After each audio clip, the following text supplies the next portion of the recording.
السلام علیکم بچوں. آج میں بچوں کے لیے اصلاحی کہانیاں لے کر آئی ہوں تاکہ بچے اپنی اصلاحی کہانیاں سنیں اور مختلف کہانیاں سن کے مجھے ان سوالات کے جواب بھی ضرور دیں گے. بیٹا آپ کون سی کہانی پڑھ رہے ہیں؟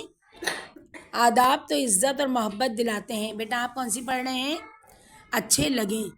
بیٹا آپ کون سی کہانی پڑھ رہے ہیں؟ دیانتداری بہترین ہے. اور بیٹا آپ کون سی پڑھ رہی ہیں؟ بے مثال قربانی، قصص الانبیاء کی کہانی. اور ہمارے پاس بہت ساری قصص الانبیاء کی کہانیاں ہیں جو ہم آپ کو روز سنائیں گے. اچھا، آج ہم نے پڑھ رہے ہیں اصلاحی کہانی اور اس کا نام ہے تنہائی پسند. تمام بچے میرے ساتھ فنگر رکھ کے پڑھیں تاکہ آپ کی اردو اچھی ہو جائے اور آپ کو اردو پڑھنا آ جائے. ٹھیک ہے؟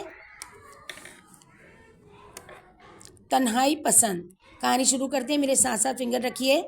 اعظم صاحب ایک ضعیف اور تنہائی پسند شخص تھے. وہ گھر میں تنہا رہتے تھے. تنہائی نے انہیں چڑچڑا بنا دیا تھا. چڑچڑا کا مطلب ہے تھوڑا سا غصہ رہنے والے. وہ لوگوں سے دور بھاگتے اور ان سے ملنا جلنا بالکل پسند نہ کرتے تھے. ان کے برابر والا گھر ایک بھرا پورا گھر تھا جہاں ہر وقت چہل پہل رہتی تھی. بچوں کا شور اور ہنگامہ رہتا تھا. اعظم صاحب کو یہ سب بالکل اچھا نہ لگتا. انہیں پسند نہیں تھا. وہ تنہائی پسند انسان تھے. یعنی تنہائی پسند کا مطلب ہے وہ اکیلا رہنا پسند کرتے تھے. باہر گلی میں بچے کھیلتے، یہ بات بھی اعظم صاحب کو بالکل نہ بھاتی. یعنی بھاتی کا مطلب ہے بیٹا مشکل الفاظ، پسند نہ آتی. اس وقت تو غضب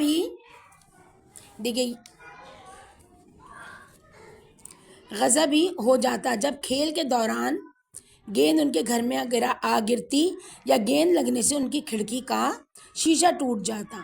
اعظم صاحب غصے میں گھر سے باہر نکل آتے اور بچوں کو خوب ڈانٹتے. وہ بچوں کے گھر والوں سے ان کی شکایتیں کرتے اور انہیں گھر میں بٹھانے اور لگام دینے کو کہتے. گھر والے بچوں کو سمجھا دیتے. تب کچھ دن بچے گلی میں نہ کھیلتے، مگر آخر کو بچے تو بچے ہوتے ہیں، کھیل کود کے بغیر رہ ہی نہیں سکتے تھے. علاقے کا کھیل کا میدان کچرا کنڈی بن گیا تھا، جبکہ پارک کی جگہ پر تجاوزات قائم ہو گئی تھیں. بچے کھیلتے تو کہاں کھیلتے جناب. ایک روز پڑوسیوں نے اعظم صاحب کے گھر کے باہر ایمبولینس کھڑی کر دی. یہ دیکھیں ایمبولینس کی تصویر پہچانتے ہیں آپ لوگ؟ ایمبولینس جی یہ ایمبولینس یقیناً خود انہوں نے ہی فون کر کے بلوائی ہوگی. ایمبولینس کے ساتھ آنے والے اہلکاروں یعنی کہ ان کے جو کام کرتے ہیں اہلکاران کو ایمبولینس میں لٹا چکے تھے اور اس سے پہلے کہ پڑوسی کچھ پوچھتے ایمبولینس روانہ ہو گئی. ایک اہلکار نے صرف اسپتال کا نام بتایا تھا جہاں ان کو لے جایا جا رہا تھا. دوسرے دن تقریباً تمام پڑوسی اعظم صاحب کی عیادت کرنے اسپتال پہنچ گئے. اچھا، ان میں بچے بھی شامل تھے. اعظم صاحب ان سب کو دیکھ کر حیران ہو گئے. خوش بھی تھے. انہیں اس بات کا افسوس ہوا کہ وہ اتنے اچھے، مخلص اور ہمدرد لوگوں سے اب تک دور دور اور نالا معنی ناراض رہتے. بچوں سمجھ میں آ رہا ہے الفاظ کے معنی؟ جی نالا معنی ناراض رہے. انہوں نے اس کا اظہار پڑوسیوں سے بھی کیا. دیکھیے،